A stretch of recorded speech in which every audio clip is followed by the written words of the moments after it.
Sophie claqua la porte de l'appartement familial avec une violence qui fit trembler les murs.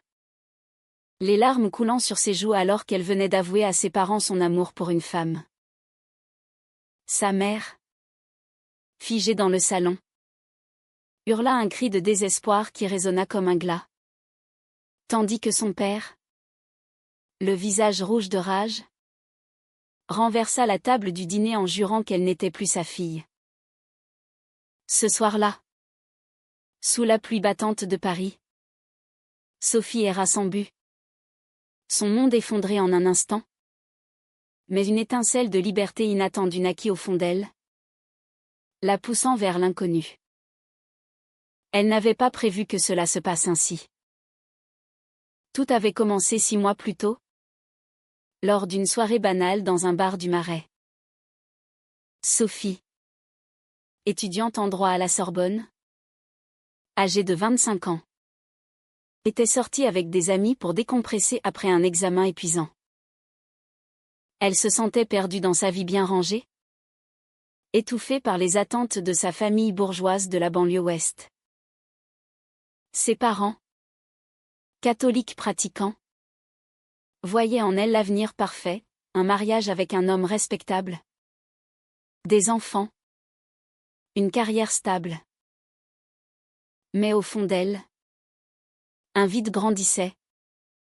Une question qu'elle n'osait pas formuler. Ce soir-là, derrière le comptoir, il y avait Camille.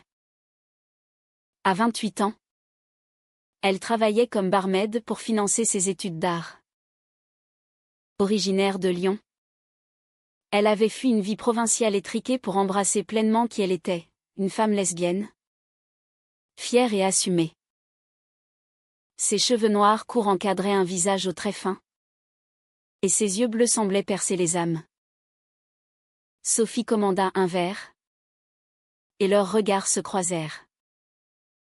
Une conversation anodine sur la pluie parisienne se transforma en une discussion passionnée sur la liberté et les rêves brisés. Camille écoutait avec une intensité qui fit rougir Sophie. À la fermeture, Camille lui offrit un dernier cocktail, et leurs mains se frôlèrent. Ce fut le début. Les semaines suivantes, Sophie trouva des excuses pour revenir au bar. Camille devint son refuge, un espace où elle pouvait être elle-même sans jugement. Elle parlait des heures, partageant des rires et des confidences. Sophie raconta son enfance rigide, les messes obligatoires, les dîners où son père dictait les règles. Camille, elle, évoqua son coming out à 18 ans, la rupture avec sa famille, mais aussi la joie de vivre authentiquement. La vérité a un prix, mais le mensonge en coûte plus, disait-elle souvent. Sophie buvait ses paroles, fascinée par cette assurance. Un soir, après une fermeture tardive, Camille proposa de raccompagner Sophie. Sous un lampadaire, elles s'arrêtèrent, et Camille posa doucement sa main sur la joue de Sophie. « Je vois en toi ce que tu caches », murmura-t-elle. Le baiser qui suivit fut comme une révélation. Doux, hésitant au début, puis ardent. Sophie sentit son corps s'éveiller. Une chaleur qu'elle n'avait jamais connue avec les garçons qu'elle avait fréquentés par obligation.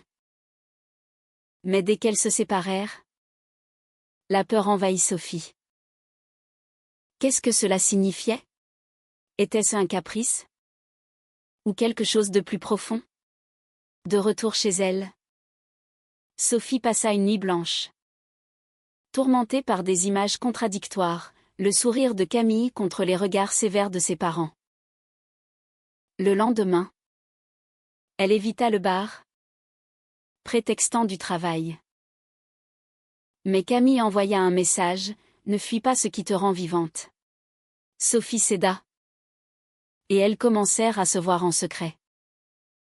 Des promenades le long de la Seine, des cafés cachés dans des ruelles. Chaque rencontre intensifiait leur lien, mais aussi la culpabilité de Sophie. Elle mentait à ses amis, à sa famille. C'est juste une amitié, se convainquait-elle. Mais son cœur savait la vérité. La tension montait. Un jour, lors d'un déjeuner familial, sa mère évoqua un neveu célibataire, idéal pour elle. Sophie sentit la nausée monter. Je ne suis pas intéressée, lâcha-t-elle sèchement. Son père fronça les sourcils, tu as 25 ans. Il est temps de penser à l'avenir. Ce soir-là, elle courut chez Camille, qui l'accueillit avec un baiser passionné. Pour la première fois, Sophie se sentit entière. Mais en rentrant, elle trouva un message de sa meilleure amie. Marie, j'ai vu quelque chose d'étrange hier soir. On en parle ? Le doute s'insinua. Marie, conservatrice comme sa famille, risquait de tout révéler. Sophie décida de nier. Mais le mensonge pesait de plus en plus lourd. Les jours suivants, la relation avec Camille s'approfondit. Elles passèrent une nuit ensemble dans l'appartement exigu de Camille, parlant jusqu'à l'aube. Pas de gestes intimes au-delà des baisers, Sophie n'était pas prête, mais une connexion émotionnelle profonde. Camille partagea ses peurs, j'ai perdu des amis. Mais j'ai gagné ma liberté. Sophie enviait cela. Mais la réalité la rattrapait. Son père, cadre dans une entreprise traditionnelle, insistait pour qu'elle rencontre ce neveu. C'est pour ton bien, disait-il. Sophie accepta un dîner. Par faiblesse. Espérant apaiser les soupçons. Mais pendant le repas, elle pensa à Camille. Et quitta la table en prétextant un malaise. De retour, elle confia tout à Camille, qui la serra dans ses bras. Tu dois choisir, vivre pour eux ou pour toi. Ces mots hantèrent Sophie. La pression familiale augmentait, sa mère l'interrogeait sur ses sorties tardives. Un soir, lors d'une dispute, Sophie craqua et avoua. Le choc fut immédiat. Sa mère pleura. Son père hurla des insultes. C'est contre nature. Tu nous déshonores. Sophie partit, valise à la main, vers l'appartement de Camille. Mais en chemin, elle se demanda si elle avait fait le bon choix. Le prix était déjà élevé, une famille brisée. Pourtant, pour la première fois, elle respirait librement. Camille ouvrit la porte, les yeux écarquillés en voyant Sophie trempée et tremblante. Entre. Ma chérie, dit-elle doucement, l'enveloppant dans une couverture. Sophie s'effondra en sanglots, racontant la scène horrible. Camille écouta sans interrompre, caressant ses cheveux. Tu as été courageuse, murmura-t-elle enfin. Mais au fond d'elle, Camille savait que ce n'était que le début des épreuves. Elle avait vécu cela, le rejet, l'isolement. À 18 ans, ses parents l'avaient chassée après son coming out. Elle avait rebondi. Mais les cicatrices restaient. Les jours suivants, Sophie s'installa temporairement chez Camille. L'appartement, un studio bohème dans le 11e arrondissement, devint leur cocon. Elles cuisinaient ensemble, riaient de tout et de rien. Sophie découvrait une intimité qu'elle n'avait jamais imaginée. Mais la réalité cognait à la porte. Ses parents bombardaient son téléphone de messages, supplications de sa mère, menaces de son père. Reviens. On peut t'aider à guérir, écrivait sa mère. Sophie bloqua les numéros. Mais le doute persistait. Était-ce une phase? Ou son vrai moi? Au travail, un stage dans un cabinet d'avocats, Sophie se sentait observée. Ses collègues, issus de milieux similaires, murmuraient sur les choix de vie. Un jour, son patron, un homme conservateur, l'a pris à part. J'ai entendu des rumeurs. Assure-toi que ta vie personnelle n'affecte pas ton professionnel. Sophie rougit, niant tout. Mais le soir, elle confia ses peurs à Camille. Ils me jugent tous. Camille, plus combative, répondit, laisse-les. Nous, on s'aime. Leur amour grandissait, mais les fissures apparaissaient. Sophie évitait les appels de Marie, qui insistait pour une explication. Un après-midi, Marie débarqua au bar où travaillait Camille. Sophie était là, aidant à ranger. Marie les vit ensemble, main dans la main. C'est vrai alors, s'exclama-t-elle, les yeux emplis de dégoût. Sophie tenta de s'expliquer, je l'aime. Marie. Comprends-moi. Mais Marie secoua la tête, tes parents méritent de savoir la vérité. C'est mal. Elle partit en claquant la porte. Ce soir-là, Sophie paniqua, elle va tout dire. Camille la calma, laisse-la. Les vrais amis restent. Mais le lendemain, un appel de sa mère confirma le pire, Marie avait tout révélé. Comment as-tu pu nous trahir comme ça, hurla sa mère avant de raccrocher. La trahison de Marie frappa Sophie comme un coup de poignard. Elles étaient amies depuis l'enfance, partageant secrets et rêves.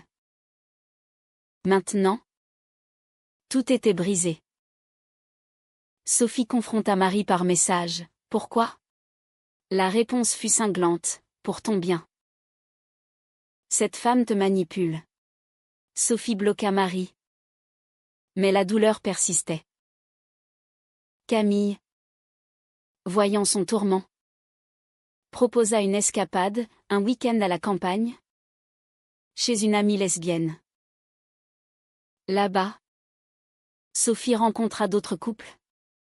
Des femmes épanouies malgré les obstacles. La société change. Mais lentement, dit l'une d'elles. Sophie se sentit moins seule.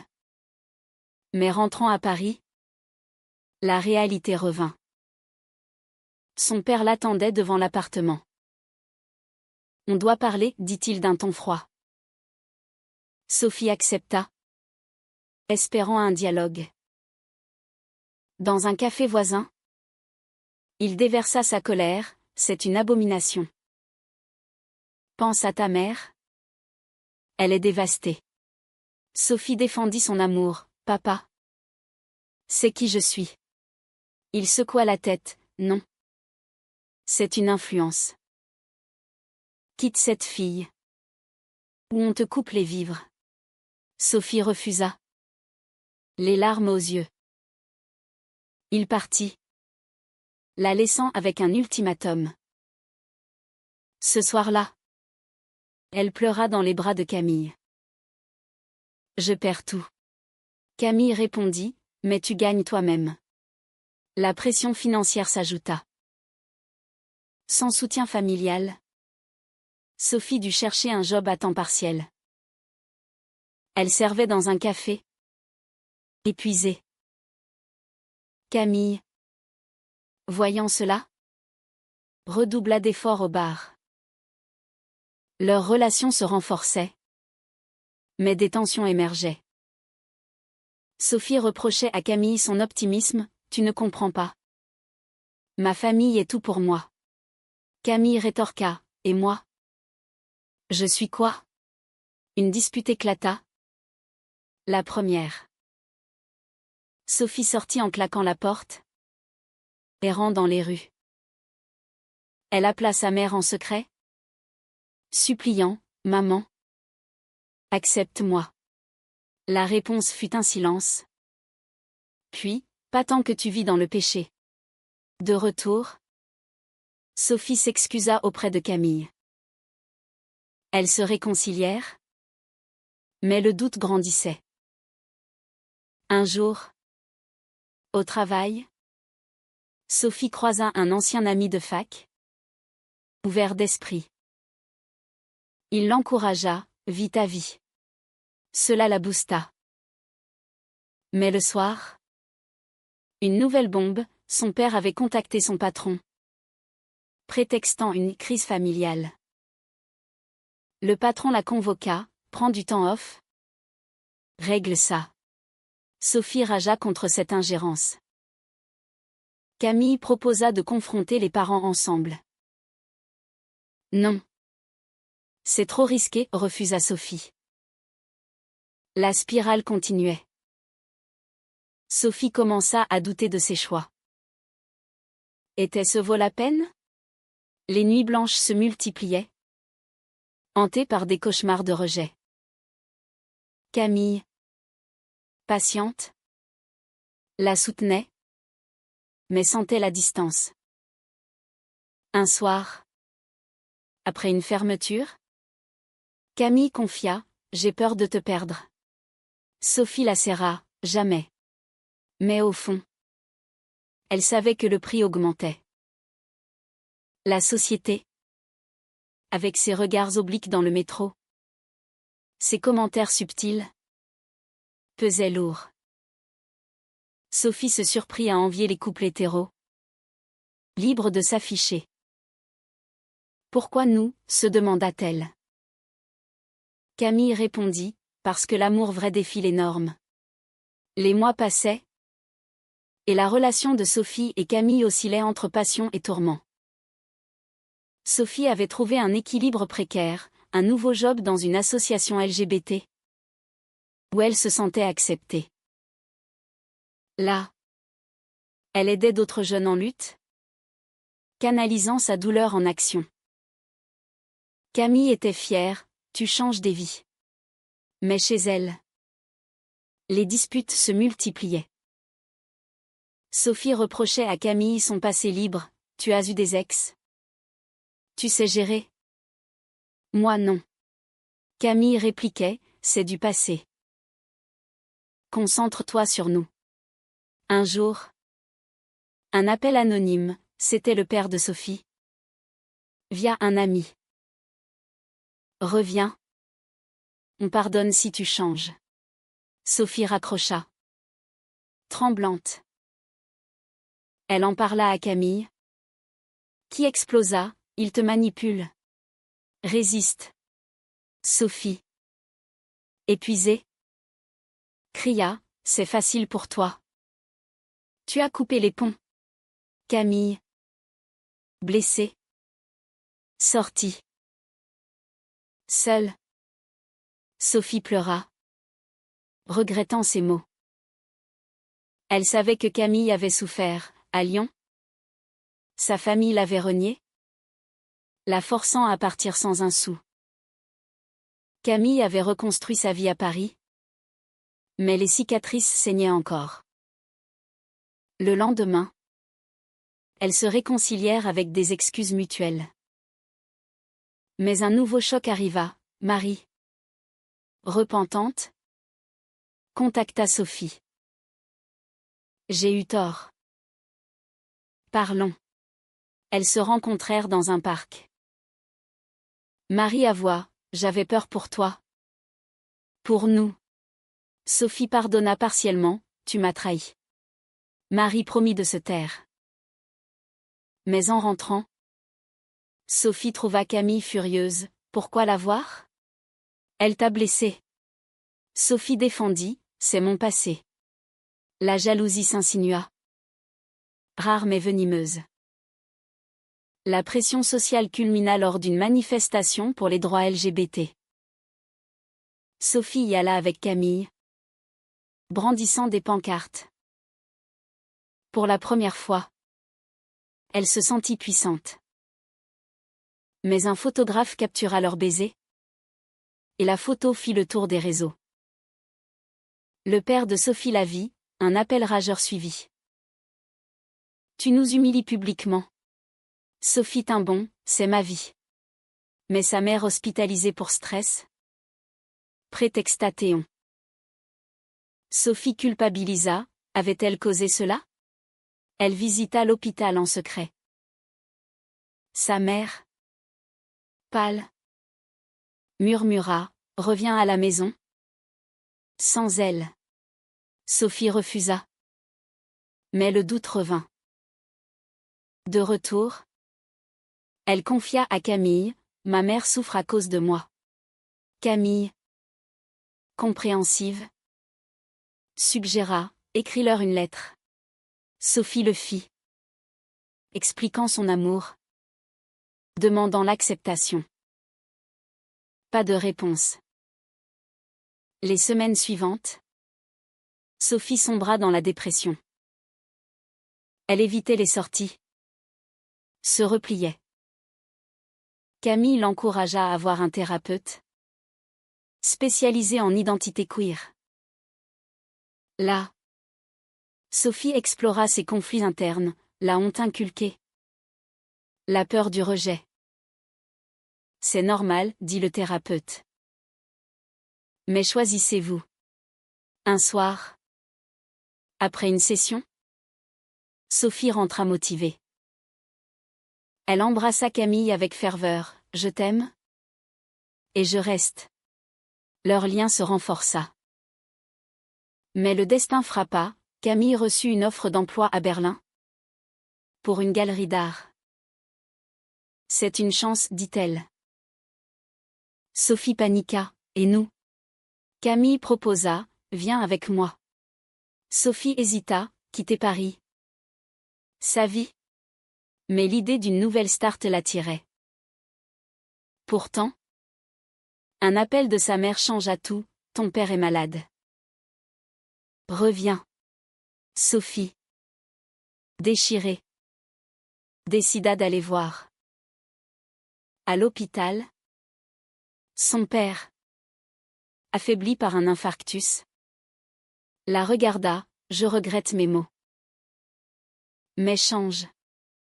Pour nous. Sophie pleura, je ne peux pas. Il tourna la tête. Sa mère supplia, choisis la famille. Sophie partit.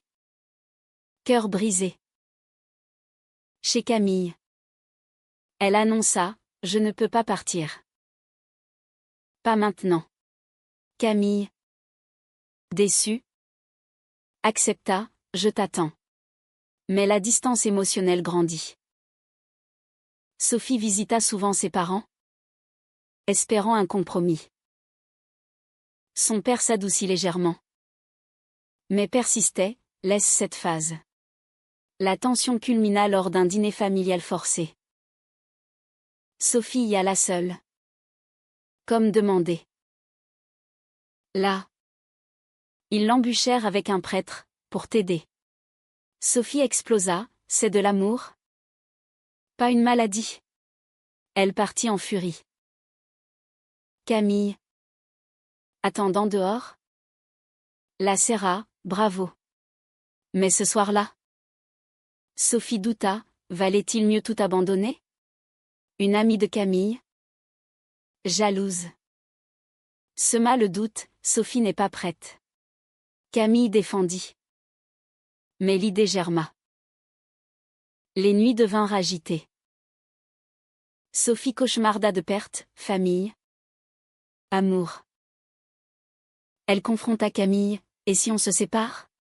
Camille, choquée, répondit, non. On lutte. Mais le job à Berlin pressait. Camille décida d'y aller seule. Temporairement. Rejoins-moi quand prête. Sophie accepta.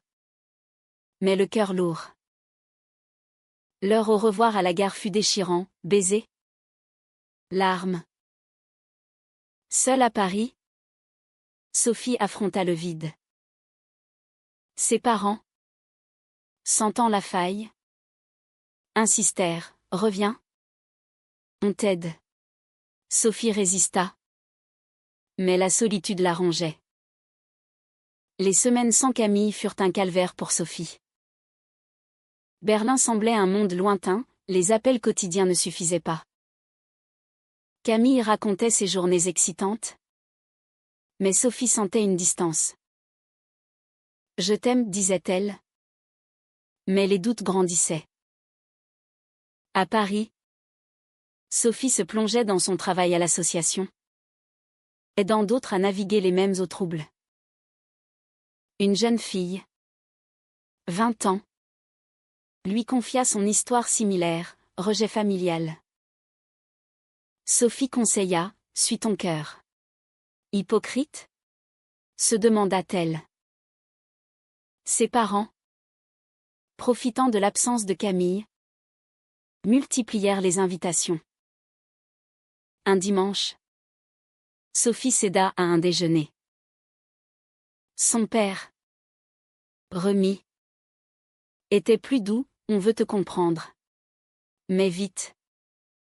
Les vieux refrains revinrent, « C'est contre nos valeurs. » Sophie défendit, « L'amour n'a pas de genre. » Sa mère pleura, « Pense à tes futurs enfants. » Sophie partit.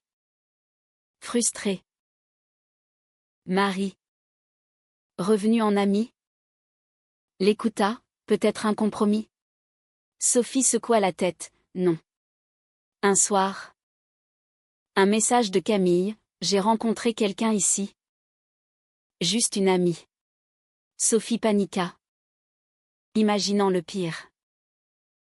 Elle appela. Jalouse, qui ? Camille rassura, rien de plus. Mais la graine était plantée. Sophie, seule, rumina. Elle sortit avec des collègues LGBT. Dans un bar. Là, une femme flirta, Sophie refusa. Loyale. Mais cela la fit réfléchir, était-elle vraiment lesbienne ? Ou juste amoureuse de Camille ? Le thérapeute l'aida, explorer sans pression. La crise éclata quand Camille annonça prolonger son séjour, « La galerie veut me garder. » Sophie explosa au téléphone, « Et nous ?» Camille répondit, « Viens. » Mais Sophie, ancrée à Paris par sa famille, refusa. « Tu choisis ta carrière sur moi » accusa-t-elle. Camille pleura, « Non. Je t'attends. » Elles raccrochèrent en colère. Les jours suivants. Silence radio. Sophie, dévastée, appela sa mère, « J'ai besoin de vous. » Elle rentra à la maison. Temporairement. Ses parents jubilèrent, « Enfin. » Mais Sophie précisa, « C'est pas fini avec elle. » Vivre sous leur toit fut un enfer. Contrôle constant. Sermon. Son père, « Oublie cette folie. » Sophie se taisait. Mais contactait Camille en secret. « Reviens » suppliait-elle. Camille, « Je t'aime. Mais je vis. » La jalousie culmina quand Sophie vit une photo sur les réseaux, Camille avec une femme. Bras dessus bras dessous. Elle confronta, « Traîtresse. » Camille nia, « Juste une collègue. » Mais le doute persistait. Sophie, impulsive, coupa les ponts, « C'est fini. » Le regret immédiat. Sophie pleura des nuits entières. Ses parents, sentant la victoire, arrangèrent un rendez-vous avec un homme parfait. Sophie y alla. Par désespoir. Le dîner fut fade, elle pensa à Camille. Rentrée. Elle avoua, « Je ne peux pas. » Son père ragea, « Tu nous détruis. » Sophie partit à nouveau. Vers un hôtel. Là.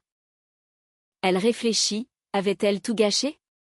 Un appel de Marie, réconcilie-toi avec elle. Sophie hésita. Elle contacta Camille, pardon. Camille répondit, moi aussi.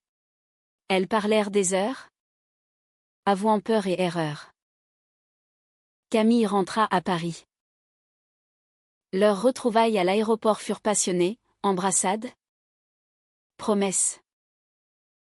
Plus jamais séparées, jurèrent-elles. Mais la réalité revint vite. Les parents de Sophie, apprenant, coupèrent définitivement les liens, tu n'es plus notre fille. Sophie pleura. Mais avec Camille à ses côtés, elle tint. Elles emménagèrent ensemble dans un nouvel appartement. La vie reprit. Plus forte. Sophie excella au travail, militant pour les droits. Camille exposa ses œuvres, inspirées de leur histoire. Mais des ombres persistaient, regards sociaux, discrimination subtile. Un jour, au supermarché, un couple les insulta. Sophie défendit. Fière. Camille sourit, tu as changé. Pourtant, un ultime test arriva, la mère de Sophie contacta. Malade. Viens seule. Sophie refusa, avec Camille ou rien. Silence. Puis. Acceptation réticente, d'accord. Au chevet. Sa mère murmura, je t'aime. Malgré tout. Son père, absent, envoya un message, peut-être un jour. Sophie pleura de joie mêlée de tristesse. C'était un pas. Minuscule mais réel. Avec ce fragile pont vers sa famille. Sophie et Camille avancèrent. Leur amour, forgé dans le feu, était inaltérable. Elles participèrent à des événements LGBT, inspirant d'autres. Sophie écrivit un blog anonyme sur son parcours, recevant des messages de soutien. Vous m'avez aidé, disaient certains. Camille, fière, exposa une série de toiles sur le thème du coming out. Leur vie parisienne devint un havre, dîner avec amis ouverts, promenade main dans la main. Mais les cicatrices restaient. Sophie rêvait parfois de son père, suppliant l'acceptation. Elle l'appela un jour, papa. Parlons. Il accepta un café. Là. Il avoua, j'ai peur pour toi. Dans cette société. Sophie répondit, l'amour me protège. Il ne promit rien, mais écouta. C'était un début. Sa mère, guérie, invita même Camille à un thé. Tendue, la rencontre fut polie. Merci d'aimer ma fille, dit la mère. Camille sourit, c'est mutuel. Les défis continuaient. Au travail, Sophie affronta un collègue homophobe, c'est contre nature. Elle le confronta, l'ignorance l'est plus. Soutenue par sa direction, elle gagna. Camille, elle, refusa une expo à cause de discrimination. Ensemble, elles luttaient.